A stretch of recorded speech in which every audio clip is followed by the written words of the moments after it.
Hey, this is C&D channel. I'm Chris. This is MMA for you.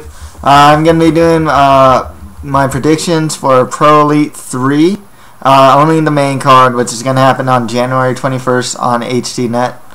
I don't think many people realize there's actually a ProElite card going on. Some interesting fights on here. The heavyweight Grand Prix that they had going on, which didn't start off on the best foot or anything. It was really a bunch of gassed out heavyweights going at it, and guys like Mark Ellis supposed to do well, underwhelmed and lost actually. This card's interesting. It's like Sara McMann. She's awesome. I think she should get signed to Strikeforce. Kendall versus Minowa man. So let's get right to it. Kendall, the Spider Grove, is gonna fight Ikuhisa, Minowa man, Minowa. I love Minowa man. I think the guy's a superhero. He fights a lot of guys that are well above his weight class. He also just has like 80 plus fights. You know, I mean, the guy's been at it for a long time. It's good Brazilian Jiu-Jitsu. It's especially his leg locks. Yeah, and he's actually on a 5-fight win streak. The only thing is his level of competition isn't very strong at all. Kendall Grove, despite what he's some people like him, some people really hate the guy. I always felt that he's a solid fighter. He's always had like solid Muay Thai. For a guy who's so tall, I'm surprised he likes to fight more on the inside with like knees and whatnot. He doesn't really fight too long. He fights more on the inside. His submission game is also very strong as well, both from his back and from top control. The problem though is really his chin is not very strong. I don't know if Minowa man will be able to take advantage of that though. I honestly got Kendall Grove winning this one. I think he's pretty much like, you know, like the most solid fighter that Minowa man has fought in a while, and I think Grove has a strong enough skill set both on the ground and in the stand-up to be able to beat Minowa man. Okay, next fight after that we have Sara McMann versus Hitomi Akano. Interesting fight here actually. Sara McMann, you know, Olympic level wrestler of course, but Akano is a pretty much a jiu-jitsu specialist. Like all, you know, she's out of 18 wins, 14 wins are by submission. She's on a 2-fight win streak, and she has a lot more experience. An 18-8 record versus Sara McMann's 4-0 record. The thing though with Sara McMann, she can take anyone down.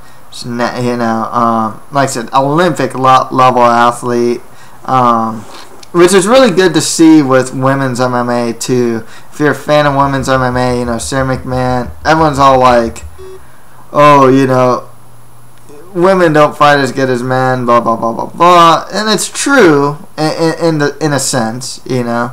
On the highest level guys can be better than the highest level girl in just about any, or female in any sport, but I think Sara McMann kind of shows that high level female fighters do exist out there. You know, it's not like they all fight at a low level. Sara McMann, I mean, in her last fight, I remember she did like a rock bottom. Her wrestling's really good. I mean, it's really good. You know, just top flight wrestling. And I have her winning this one. I think she can take the fight to the ground. I think she can smother too if it does go to the ground. You know, if she wants to stand, standing is none of these girls' forte or anything like that.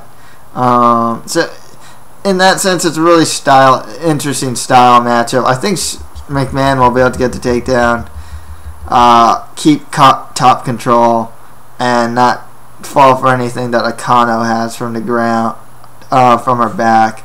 But it's still an interesting style matchup, you know, in the sense that, like, I'm kind of betting on the fact that Akano won't be able to successfully utilize offense from her back. But, you know, she is, you know, a submission specialist, and, you know, her strength is Brazilian Jiu-Jitsu. So it's going to be a pretty interesting style matchup in that sense. I got Sara McMann winning that one. Okay, next fight after that for the heavyweight Grand Prix semifinal, Cody Griffin is going to fight Ryan Martinez. Griffin beat Justin Riley, Justin with a Y, in his last fight, where Ryan Martinez beat Mark Ellis in his last fight. I was impressed with Martinez's takedown defense against Ellis, and his boxing game didn't look too bad either. He's currently coming off a 4-fight win streak, and I think Martinez can win this one. I think with Griffin, I think he was actually getting beat up by Riley until he kind of gassed out, and then Griffin managed to get the win there. But yeah, no, I think Martinez should be able to win this one. Okay, next fight after that, we have Richard Odoms versus Jake Heun. Odoms is undefeated. He's a 6-0. He beat Rodney Housley in his last fight. He's kind of old. He's like 36. Jake Heun, he beat Ed Carpenter in his last fight. It's never been past the second round. I think his only loss is to Mark Ellis. I think Heun actually does have some wrestling background as well. He's much younger too. He's only 24. I'm going to go with Jake Heun to win this one. I think the smart thing is I think he'll try. Hopefully he'll try and take the fight to the ground, tire out Odom, and get the win that way. Okay, next fight after that we have Kaleo Gambill versus Brent Schermerhorn. I don't know too much about these guys, to be perfectly honest with you.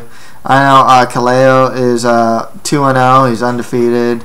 With Brent, out of 4 wins, 3 wins by KO or TKO, and 1 wins by sub. He's on a 2-fight winning streak. He's never been past the second round. So I'll go with Brent Schermerhorn to win this one. Okay, and finally we have Pat Cummins versus Tisa Edwards. Both guys are undefeated. I was actually pretty high on Pat Cummins. I remember Sherdog had an article about him. He's a Penn State wrestler, NCAA All-American wrestler as well. The only things going against him is that he last fought on December 4th, 2010. And I think he was actually doing some, from what I read in Sherdog, it seems like he was doing some jail time. So that's going to be, that could play a factor, as he's just been out of the game for a while. He does train at Rain MMA.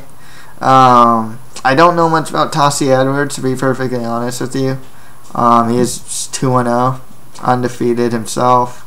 But I got to go with Pat Cummins to win this one. Okay, that's pretty much it for my Pro Elite 3 predictions for the main card. If you have any questions or comments, just leave them below. And that's it for MMA for you. Thank you guys very much.